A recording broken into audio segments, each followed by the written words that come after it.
Hello les amis, on se retrouve ce dimanche avec le soleil, j'espère, pour vous, en tout cas pour nous de notre côté. C'est très joli, le beau ciel bleu, un beau soleil. Et on se retrouve, pas forcément, je filme pas cette scène en particulier ce dimanche, mais un peu plus tôt dans la semaine. J'ai reçu une commande de mes petits stickers gourmands et donc c'est ce que je suis en train de préparer. Il me restait des cartons roses d'envoi et je trouve très mignon, et même si c'est un peu grand pour des stickers, bah ça fait toujours l'affaire et ça m'évite de racheter des enveloppes spécifiques pour ça. Bien sûr, quand j'aurai fini mon stock de cartons, j'achèterai des enveloppes plus petites, mais je fais avec ce que j'ai là, et du coup il se trouve qu'il me restait encore plein de petits cartons roses et du papier de soie blanc, donc je m'en sers et vous allez voir, le résultat est très mignon, enfin je trouve. Et c'est un tout petit carton finalement, donc c'est pas non plus un énorme emballage pour finalement 8 petits stickers. Donc j'ai reçu cette commande par une d'entre vous, donc si tu regardes la vidéo, merci encore beaucoup de m'avoir fait confiance et d'avoir commandé mes petits stickers gourmands.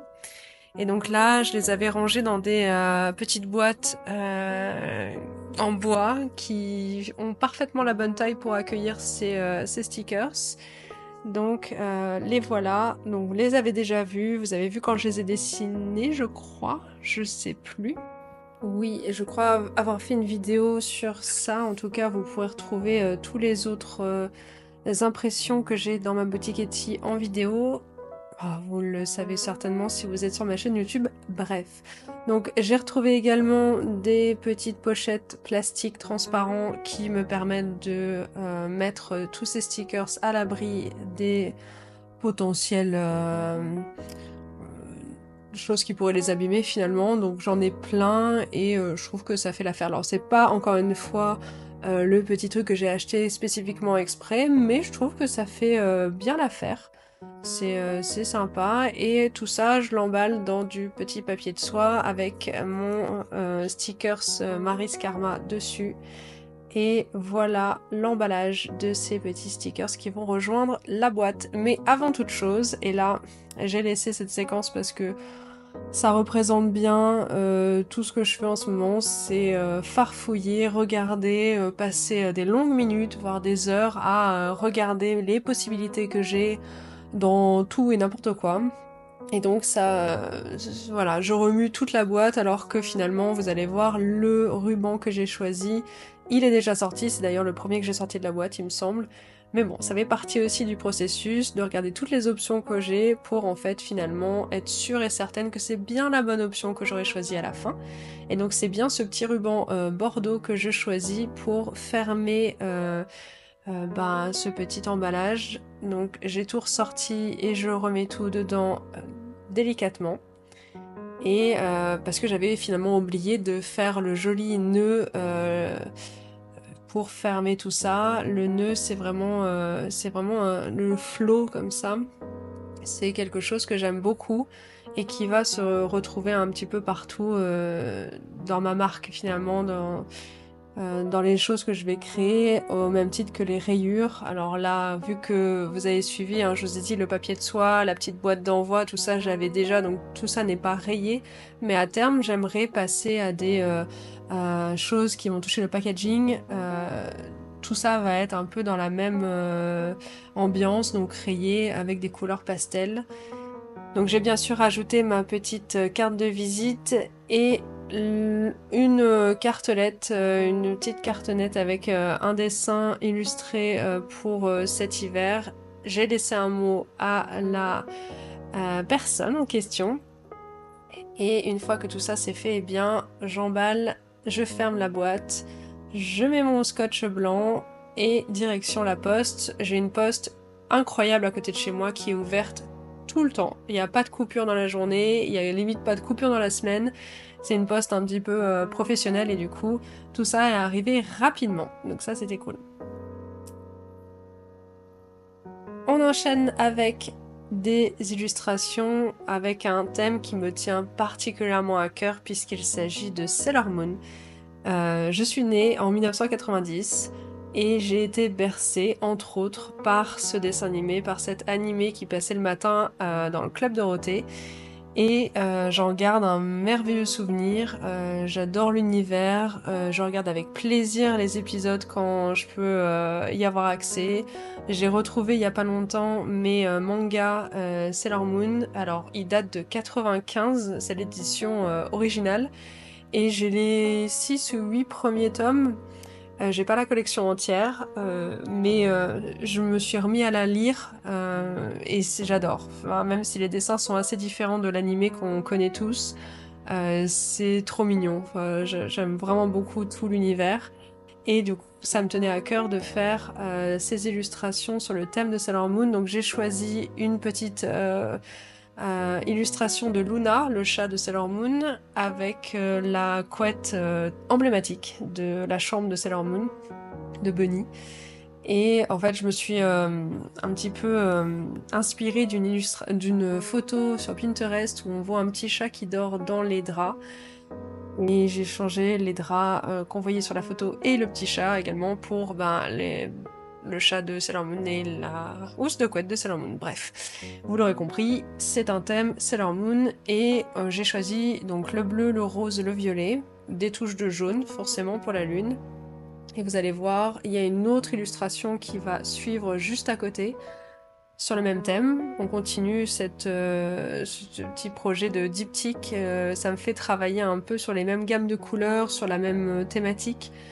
J'aime bien, c'est entre guillemets un exercice que je me fais toute seule et j'aime bien. Après c'est aussi parce que je voulais écouler mes papiers format A3 et comme je dessine du A5, deux formats A5 rentraient bien dans le format A3 en laissant des marges blanches autour et du coup ben je trouvais ça sympa de faire deux A5 l'un à côté de l'autre. Bien entendu, quand je vais devoir racheter du papier, je rachèterai plutôt du A4 et je continuerai à faire mes A5 sur le A4.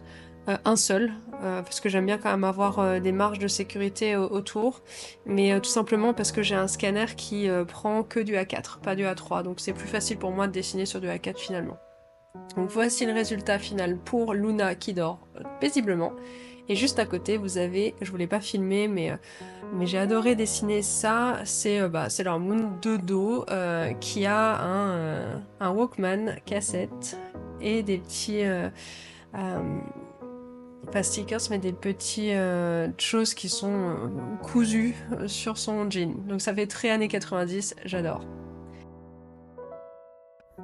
J'avais très envie aussi de faire des gâteaux, je sais pas, ça m'a pris un matin, donc je suis allée acheter de quoi faire mes petits gâteaux. Alors j'ai pas besoin de beaucoup d'ingrédients, ce sont des sablés, des petits sablés, tout ce qu'il y a de plus classique. Je vous partage quand même la recette parce qu'ils sont très bons et c'est très simple à faire. Donc il vous faut 150 g de farine, 75 g de sucre en poudre, 75 g de beurre, donc à température ambiante, ni trop dur ni trop mou, un œuf, alors une pincée de sel que je n'ai pas mise, mais voilà, j'ai mis un reste de sucre vanillé que j'avais entamé, et vous pouvez rajouter un parfum au choix, vanille, citron, cannelle, cacao, comme vous voulez. Moi j'ai rien mis, sauf du colorant alimentaire, bon qui rajoute pas de goût, mais je voulais les utiliser aussi, je les avais ouverts il y a un moment. Et je voulais utiliser mes emporte-pièces aussi.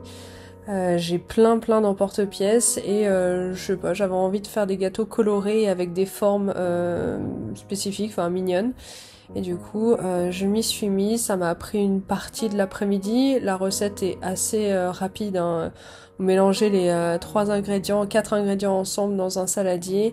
Vous laissez reposer quelques minutes, alors je sais plus, il se disait 30 minutes au frais. Et ensuite, il n'y a plus qu'à étaler avec le rouleau sur un plan fariné et à découper les formes et à passer à peine 10 minutes au four. Franchement, c'est hyper rapide, ça sentait super bon à la maison et honnêtement, ils étaient très bons. Vous allez voir que j'en ai fait de deux couleurs différentes. Il y en aura des verts et des roses. Les verts, je les ai fait en premier et ils sont un peu trop fins, ce qui a fait qu'ils ont bruni. et ils sont devenus un peu plus secs puisque moins épais finalement. Donc si je recommande une chose, c'est de plutôt laisser au moins 1 cm et demi, voire 2 cm d'épaisseur. Ça les rend un peu plus onctueux, un peu plus moelleux, un peu moins secs. Donc là voilà, la première pâte est faite, je l'ai mis dehors finalement. Et après 30 bonnes minutes, j'ai rajouté quelques gouttes de colorant jaune et quelques gouttes de colorant bleu, ce qui va nous donner fatalement eh bien, une teinte verte. Je voulais un vert sauge, un vert pastel. Vous allez voir, ça rend bien ça. Je me suis un peu trompée dans les doses du colorant, j'ai un peu mis beaucoup de jaune, un peu de bleu et je me suis dit bon ben voilà, sachant que le bleu tache beaucoup. Voilà, j'en avais sur les doigts alors que le jaune et le rouge non.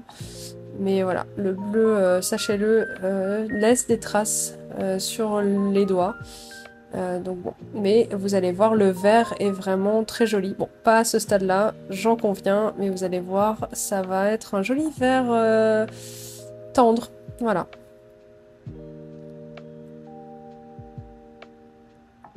Voilà le résultat. C'est vrai qu'on dirait un gros mochi, mais très très bon. Bah, très joli.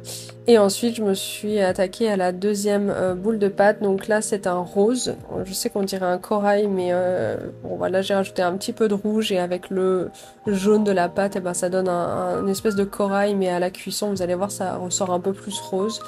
J'avais pas prévu forcément de faire deux gâteaux, mais je me suis dit, il y avait tellement peu d'ingrédients nécessaires dans la première recette que bah, j'en ai fait une deuxième. Le temps que la première gonfle et soit prête, j'ai fait la deuxième. Et une fois que j'avais fini toutes les formes de la première, j'ai fait la deuxième. Donc finalement, ça s'est plutôt bien enchaîné. À la fin, ça nous en a fait environ 80 des petits gâteaux, sachant que je vous l'ai dit que pour la première salve, la pâte était trop fine. Voilà, à ce stade-là, en fait, j'ai trop étalé la pâte. Vous allez voir, c'est un peu galère pour ensuite enlever les formes. La pâte était trop fine, trop molle, et du coup, ben, il y en a beaucoup qui n'ont pas gardé bien la forme jusqu'à la plaque de cuisson. Donc, quand je les ai décollés, ils étaient un peu collés justement, donc pas facile de les décoller. Donc encore une fois, essayez de faire la pâte un peu moins fine. Voilà, donc j'ai choisi, je sais plus combien d'emporte-pièces, mais j'ai fait le choix de les prendre un peu de la même taille, tous. Comme ça, au moins, ça pouvait cuire de façon homogène. Et voilà, ma plaque. Donc j'en suis satisfaite, c'est mignon, le verre ressort très bien.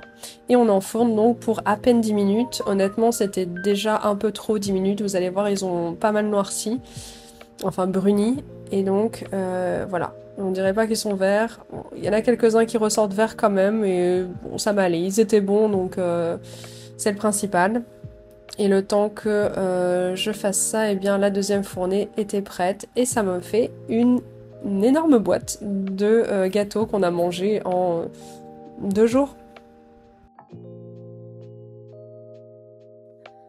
Pour finir, encore sur le thème de Sailor Moon, parce que bah on se refait pas. J'aime tellement que je me suis dit pourquoi pas créer 8 stickers sur ce thème, parce qu'en faisant mes recherches sur Pinterest de l'univers de Sailor Moon, j'ai trouvé tellement de petits objets, de goodies, d'objets dérivés de Sailor Moon que je me suis dit ah, j'aimerais trop en avoir. Honnêtement, j'ai rempli un panier sur Amazon d'objets. Je suis pas allée jusqu'au bout, j'ai pas finalisé la commande, mais il y a des trucs trop mignons. Et encore sur Amazon, je pense qu'il y a 1 millième de ce qu'on peut retrouver en termes d'objets dérivés de la série et du manga. Mais je me suis dit, tiens, pourquoi pas. Je voulais faire des stickers de toute façon, même si j'ai d'autres idées de stickers qui vont arriver par la suite. Je me suis dit, ça va pas me prendre non plus trop longtemps.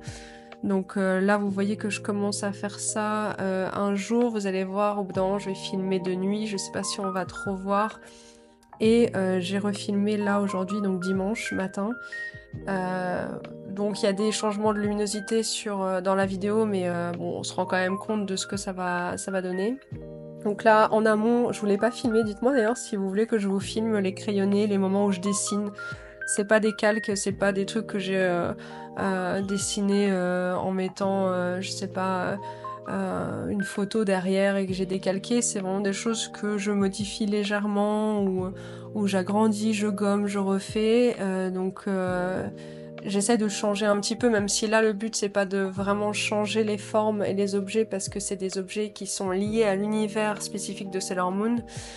Donc j'ai pas réellement changé beaucoup de choses, sauf pour le lapin par exemple. Le lapin il fait partie de la panoplie de sa couverture. Et sur la couverture de Sailor Moon, que vous avez vu juste avant avec Luna, il y a la lune, le soleil, pas du tout, la lune, l'étoile et le lapin.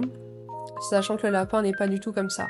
Le lapin, c'est un petit lapin qui bondit, il est blanc. Bon, voilà, laisser une illustration blanche, je trouvais ça un peu dommage, un peu trop facile, rapide. Donc je lui ai donné une petite teinte bleu clair et je l'ai entouré de bleu plus foncé. Je lui ai fait des petits yeux, des petites oreilles roses, un petit museau. Donc là, on n'est vraiment pas sur le lapin de Sailor Moon, mais moi, ça me fait penser, voilà, à Sailor Moon, le lapin. Bon, le fait qu'il soit mignon, c'est sympa. Donc, mis à part celui-ci, tous les autres objets sont similaires quand même à l'univers de notre chère Sailor Moon. Donc là, j'avais commencé à faire les 3 premiers.